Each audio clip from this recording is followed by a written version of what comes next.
സൗദിയിൽ വിമാന കമ്പനികൾക്കെതിരെയുള്ള പരാതികൾ വർദ്ധിച്ചു. സിവിൽ ഏവിയേഷൻ അതോറിറ്റിയാണ് ഇക്കാര്യം അറിയിച്ചത്. അതേസമയം വിമാനത്താവളങ്ങൾക്കെതിരെയുള്ള പരാതികൾ കുറഞ്ഞതായും റിപ്പോർട്ടിൽ പറയുന്നു. സൗദിയിലെ വിമാനത്താവളങ്ങളുടെയും വിമാന കമ്പനികളുടെയും സേവനങ്ങളുമായി ബന്ധപ്പെട്ട് യാത്രക്കാർ നൽകുന്ന പരാതികളുടെ കണക്കാണ് സൗദി സിവിൽ ഏവിയേഷൻ അതോറിറ്റി പുറത്തുവിട്ടത്. വിമാനത്താവളങ്ങളുമായി ബന്ധപ്പെട്ട പരാതികൾ 2023 അപേക്ഷിച്ച് 2024 41% കുറഞ്ഞതായി റിപ്പോർട്ട് പറയുന്നു.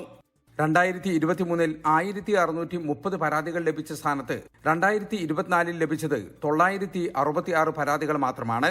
എന്നാൽ വിമാന കമ്പനികളുടെ സേവനങ്ങളുമായി ബന്ധപ്പെട്ട പരാതികൾ 21% വർദ്ധിച്ചു. 2023 13,474 പരാതികളാണ് വിമാന കമ്പനികൾക്കെതിരെ വന്നത്. 2024 അത് 16,242 ഉയർന്നു.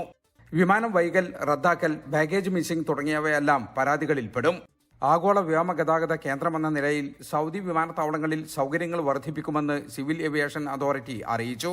ഹജ്ജ് ഉംറ തീർത്ഥാടകരുടെ നീക്കം സുഗമമാക്കൽ, ആഭ്യന്തര അന്തർദേശീയ വ്യോമ കണക്ടിവിറ്റി വർദ്ധിപ്പിക്കൽ, വ്യോമയാന സുരക്ഷ വർദ്ധിപ്പിക്കൽ തുടങ്ങിയവ പുതിയ പദ്ധതിയുടെ ഭാഗമായി നടപ്പാക്കും. ജലീൽ കണമംഗലം, 24 ജിദ്ദ.